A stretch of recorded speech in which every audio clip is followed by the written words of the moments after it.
A gente vai estudar intervalos de confiança para média e para proporções. O primeiro tipo é o intervalo de confiança para média de população normal com variância conhecida.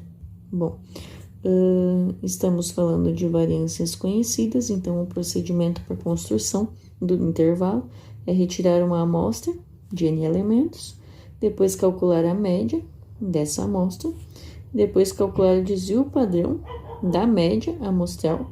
Para fazer esse cálculo, a gente utiliza essa fórmula. Depois, a gente fixa um nível de significância alfa e com ele a gente determina o z de alfa, que é a abscissa da distribuição normal. E esse z de alfa ele precisa ser determinado tal que a probabilidade do z ser menor do que o z de alfa, z em módulo, né, seja menor do que, seja igual ao alfa, que é o meu erro máximo. Quer dizer, que é meu grau de... é o meu erro máximo. Ou seja, a minha probabilidade, né, desse módulo ser maior que o z de alfa é igual a alfa sobre 2. Por quê? Porque esse erro está nos dois lados. Então, eu preciso trabalhar com o alfa sobre 2, né? Então, a gente deve ter isso aqui, conforme está aqui no nosso gráfico. Quando a gente vai criar um intervalo de confiança, a gente precisa acreditar que se aqui está a nossa média da minha população, através da média da nossa amostra, que aqui no caso a gente não conhece da população, né? A gente tem aqui a média da amostra, a gente tem certeza que a média da população ela está percorrendo esse intervalo, tá? E essa certeza a gente precisa verificar qual é o melhor valor dessa certeza, né? Qual é o intervalo que está dando essa certeza. Então, a gente precisa determinar a partir dessa fórmula o intervalo de confiança, a partir dessa fórmula aqui.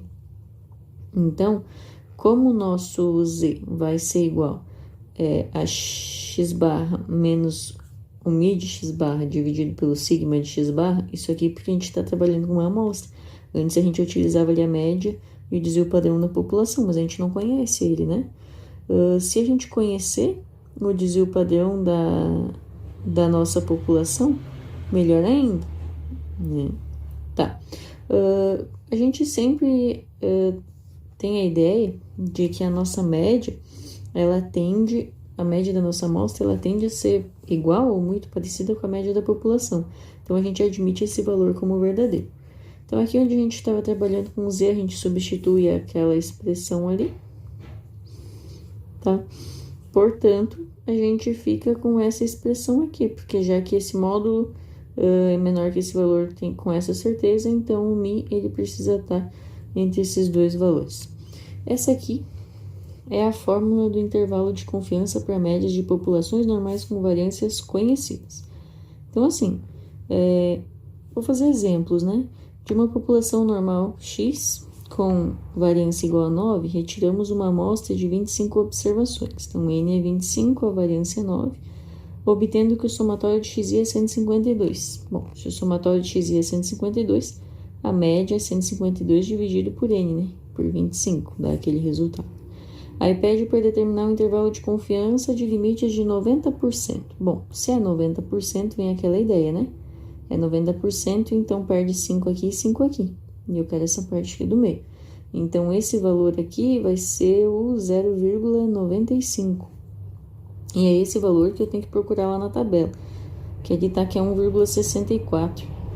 Só procurar aqui 1,61234 aqui. 0,95, é bem próximo desse valor realmente. Aí depois disso a gente calcula quem é o sigma de x barra, que é a raiz da variância dividido por n, vai dar esse resultado aqui. Aí substitui aqui na fórmula. Vai substituir na fórmula, é tranquilo, né? X barra tá aqui, z de alfa, sigma de x barra, aqui é a mesma coisa, só que com sinal positivo, aqui negativo, deu esse resultado. Isso significa que a gente tem 90% de certeza que os dados dessa população, que a gente não definiu ali em cima qual seria essa população, estão entre 5,096 e 7,064. Bom, número 2. De uma população com 1.000 elementos, com distribuição normal e a variância igual a 400, tira-se uma amostra de 25 elementos, obtendo-se média igual a 150, pede um intervalo de confiança ao nível de 5%. Se são 5%, de novo, vai lá. 5% perde 2,5% aqui e 2,5% aqui, né? Porque tem que ser para mais e para menos. E aqui no meio a gente tem 95%.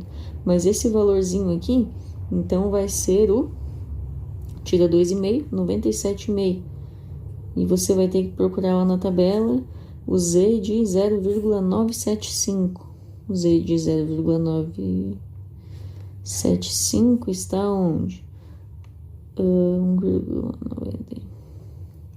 Tá aqui. Não, aqui é 1,91, 2, 3, 4, 5, 6. 1,96.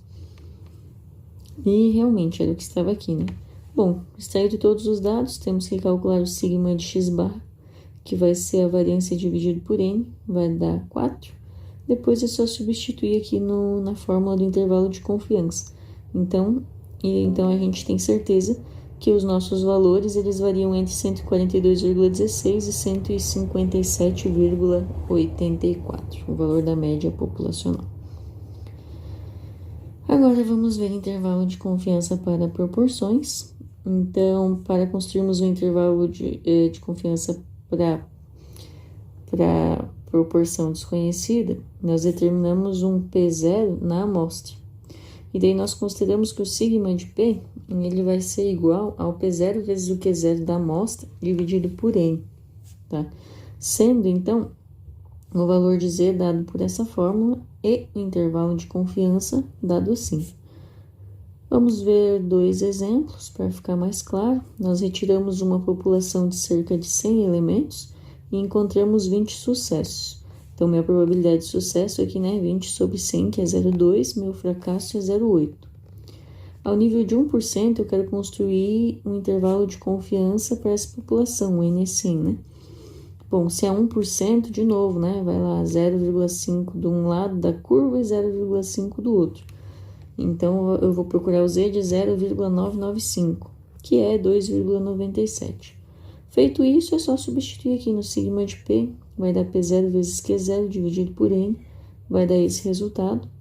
Depois substituir no intervalo de confiança. Com isso, a gente tem certeza que, já que está pedindo ali que a gente retirou uma população de 100 elementos, a gente encontrou 20 sucessos, a gente quer construir intervalo de confiança para a proporção real de sucessos. Então, essa proporção real está entre 19,6% e 20,4% da nossa população, o que significa que realmente está bem próximo dos 20 sucessos da nossa amostra. Agora, número 2. Para se estimar a porcentagem de alunos de um curso favoráveis à modificação do currículo escolar, tomou-se uma amostra de 100 alunos, dos quais 80 foram favoráveis. Pede um intervalo de confiança para a proporção de todos os alunos do curso favoráveis a essa modificação, ao nível de 4%. Então, o N é 100, os favoráveis são 80 do 100, então 0,8, e os que são contra 0,2. Para encontrar esse valor de Z, mesma coisa, são 4%, então é 2 para cada lado. O valor que você vai procurar aqui é o de 0,98. Né? Tirou 2%, deu 98%. Depois você substitui na fórmula do intervalo de confiança. E é isso. Daí você tem que 79,7%, entre 79,7% e 80,3% dos alunos do curso são favoráveis a essa modificação. Último tópico, intervalo de confiança para médias, quando a gente tem populações normais com variâncias desconhecidas. Então, quando queremos estimar a média de uma população com variância desconhecida, nós consideramos dois procedimentos. Se o número de elementos for menor ou igual a 30, a gente vai utilizar a distribuição T de Student, que é uma distribuição que a gente ainda não estudou. Se o N for maior que 30, então a gente usa a distribuição normal, com o estimador S².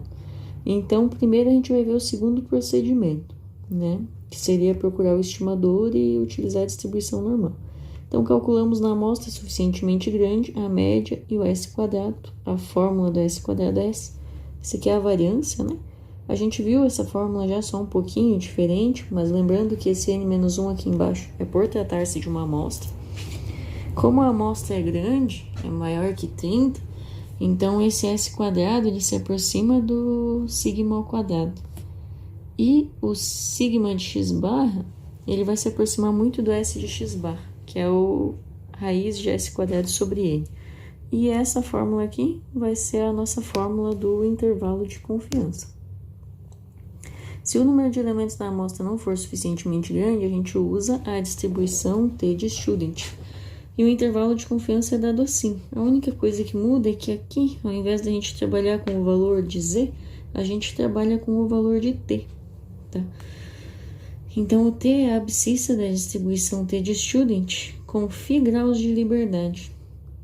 Tá? Daí um detalhe aqui é que o φ é igual a n-1. O número de graus de liberdade é sempre 1 a menos, porque a gente não conhece a variância da nossa a população. Então, aqui fala que de uma população normal com parâmetros desconhecidos, nós tiramos uma amostra de tamanho 100, obtendo-se média 112 e S igual a 11. Eu quero um intervalo de confiança ao nível de 10%. Então, se n é maior que 30, usamos a distribuição normal. É obrigado? Não. Se você está trabalhando computacionalmente, você pode usar T de Student, porque as duas distribuições elas se aproximam quando n for maior que 30. Tá? Então, a única coisa que a gente tem de diferente... Na verdade, não tem nada de diferente aqui, né? A única questão é que a gente está usando um S aqui, ao invés de utilizar o sigma, mas porque a gente está só com uma amostra. Mas eles são de 100 elementos, então utiliza a mesma ideia da distribuição normal aqui, tá? O intervalo de confiança. Não vou me ater muito à resolução, porque é igual às anteriores. Bom, esse aqui é o último exemplo dessas questões de intervalo de confiança. No último exemplo, a gente tem o seguinte: a altura dos homens de uma cidade apresenta distribuição normal. Para estimar a média de altura dessa população, levantou-se uma amostra de 8 indivíduos, obtendo os seguintes resultados. Então, a gente tem uma amostra bem pequena, certo? Que é uma amostra de n igual a 8. Isso... Teoricamente, a gente teria que ter calculado o tamanho da amostra ideal e ter utilizado mais elementos, mas uma amostra de tamanho 8, ela não é de tudo inválida, tá? Então, a gente pode trabalhar com amostras pequenas assim.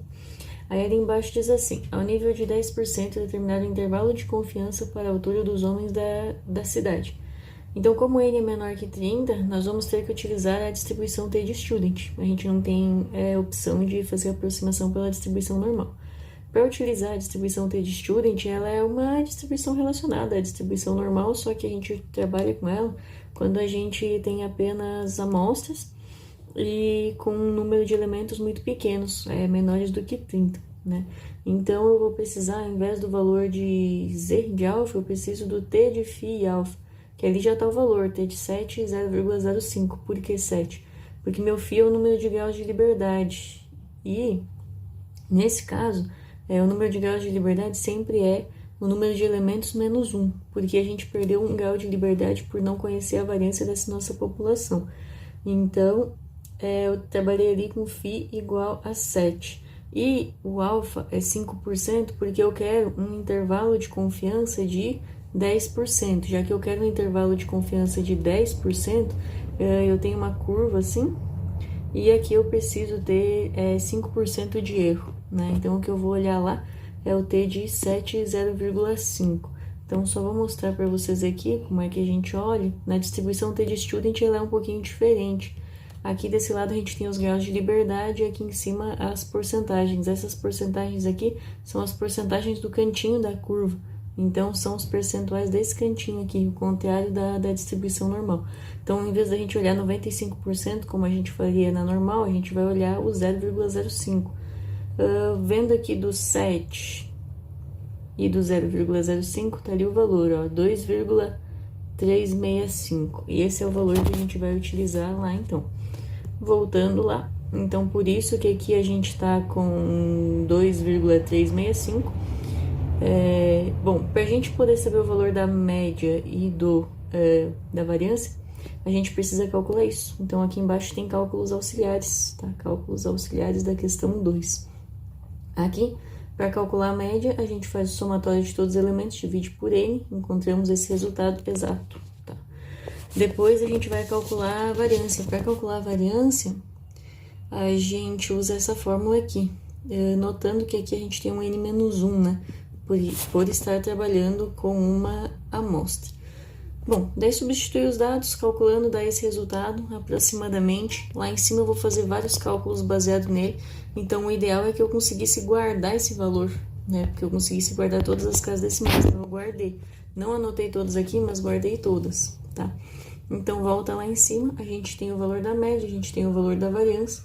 A gente vai calcular o desvio padrão em torno dessa média. Aqui eu usei todas as casas decimais da variância e eu obtive esse resultado. Esse resultado eu vou ter que utilizar ali dentro, né? Aqui no S de x bar. Só que para usar ali dentro, então eu usei com todas as casas decimais.